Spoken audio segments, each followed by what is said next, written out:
Thank you. Dr. Pandey mentioned transitioning from information to insights, and what Dr. Wangchuk was saying about the context. And in the IB, we talk about bringing the context back in education.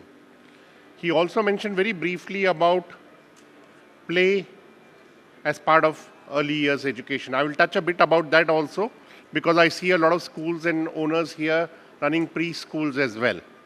Again, I'm very happy to be back here, and thank you to Mr. Brahmam.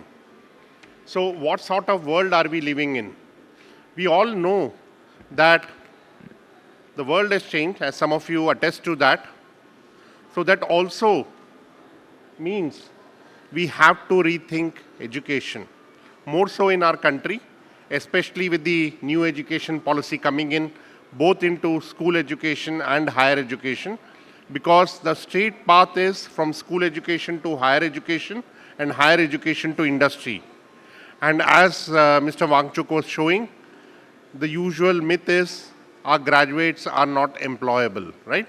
But that is not true only for India. It's true even in Canada and America.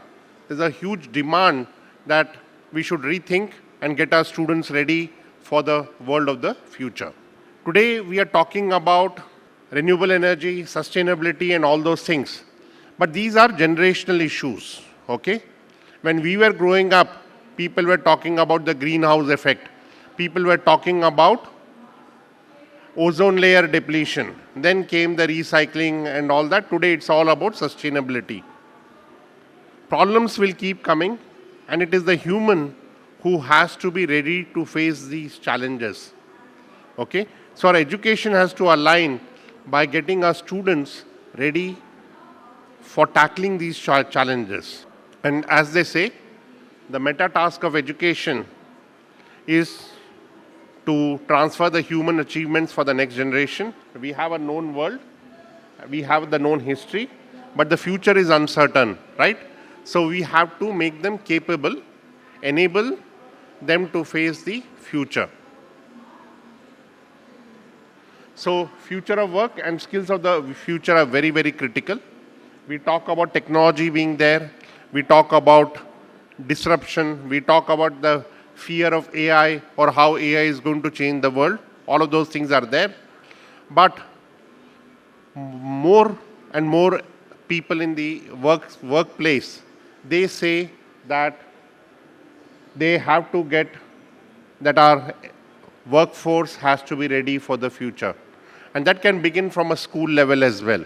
We don't need to wait to go to university or college for our students to be ready for the future. One of the things what we are talking about, this is by Stan Shi, where the smiling curve, what it says is that the manufacturing is the lowest input, and there is still a lot of high value in sales, in branding and marketing. Okay? Even with the AI, nobody is talking about doing away with branding, right? And business administration. An MBA course still remains very, very popular. Okay? A BBA course still remains very, very popular. In the IB, we talk about these as competencies to tackle the future. Global engagement. We are all a global connected world. We think we are here, but most of us are using an iPhone, a Samsung phone. We drive cars which are globally made, right? So we are all connected. We are using tools like Teams. We are using these laptops and much and more. Global engagement, creativity. Critical thinking is very important, okay? Are we cognitively aware? Are we looking at solving problems of the future?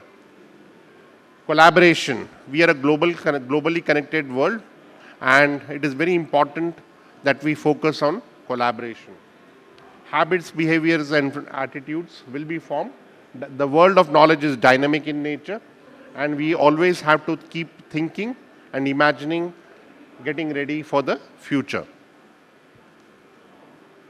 The IB does it by aligning our education through the learner attribute profile, okay? And even the educators also start demonstrating this in an IB school. And what Mr. Wangchuk mentioned about heart also comes through the care, the caring and the open-mindedness, the risk takers and so on and so forth. But more important, the balanced and the reflective. These are some of the attributes which I find very close to my heart and in the IB world. So those of you who want to work, who are not an IB school yet, can look at an IB program. We've got 4 programs, and what Mr. Wangchuk mentioned actually is there in our mission statement. The IB's mission statement is to make the world a better place through education, through student-centered learning. We always put the learner at the heart of what we do. Okay? So the making a world a better place through education is at the heart of what IB does. We have got 4 programs, so to say. We've got the primary years program, we have the middle years program, the diploma and the career-related program, which is addressing the future of work, skills of the future, and so on and so forth. But we also have a very wonderful primary years program for the early years. Those of you, anybody here who has early years programs in the school or runs preschools? Anybody? Preschools? Yes. So we also have a dedicated pricing now for the early years program. And it's a transformative, inquiry-based framework for young learners. We call it Inquiry Through Play. Most of these things you might already be doing in your school, like block play, rhymes and poems, music, coloring, movement and all, right? So we use play as an inquiry, okay? We call it Inquiry Through Play. We talk about free play, guided play, directed play, and play within rules. And scientifically, it has been proven that there are numerous benefits of play. Okay? It triggers exploration, curiosity, thinking skills, problem solving, and much more. Okay? So, IB is a 60-year-old global program, international program, highly regarded. And we talk about developing learners who are open-minded and compassionate. It's a school-based study. You cannot do private education. It's a school-based study. And we believe IB graduates are well prepared to lead innovative solutions for today and tomorrow. We have global recognition as well. Even the governments, various governments in India are looking at an IB education. We see that with the Delhi government, with the Andhra Pradesh government. We even have a corporation school in Mumbai, which is offering the IB education. Hyderabad, of course, is a good market for us. We have a lot of schools and inquiry. We even have continuum IB schools in towns like Warangal, in Vijayawada and so on. So do look at us, okay? And one of the things we talk about, not just the approaches to learning, we also talk about approaches to teaching. The teaching in the IB is focused on inquiry, conceptual understanding, local and global context, collaboration, differentiated, and is informed by assessment. And I will talk a bit about assessment as well in a while. For the learners, we talk about imparting or adopting thinking skills, communication skills, social skills, self-management skills, and research skills. If you look at these skills, what we are talking about, they are for the future, okay? They do not get obsolete. They will not get obsolete. These skills will remain at the heart of taking on the challenges of the future. There are a lot of benefits for students and parents, okay? We have them acquire knowledge. We don't say that they do not acquire academic knowledge, but they acquire much more than that. They know how to apply those skills across a broad context. Very, very important, and fosters independent learning, curiosity, time management, and of course, presentation skills. These are all essential life skills which are valued by universities. Now, a lot of global universities are entering into India, like Deakin University, Southampton University. They also want such students. They want students with the X factor.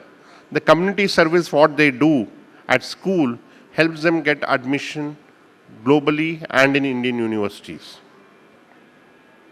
Okay. I'll talk quickly about our assessments. Assessment in the IB world is continuously. We also have board exams on screen at 10th, and we also have pen and paper board exam at grade 12. By 2030, we expect our 12th board exams to be on screen as well. Okay. So our board exams and the assessment generally are towards analyzing and presenting information, retaining knowledge, understanding key concepts, and applying standard methods. Okay? And we don't ask specific information like when was the Battle of Panipat fought. That is easy. We can talk about how can we prevent such wars from happening. Okay? So you start thinking. These are my contacts. This is my contact. If anybody is keen, talk to us, come and meet us. We have a booth here as well. Or write to me or contact me via WhatsApp. Thank you.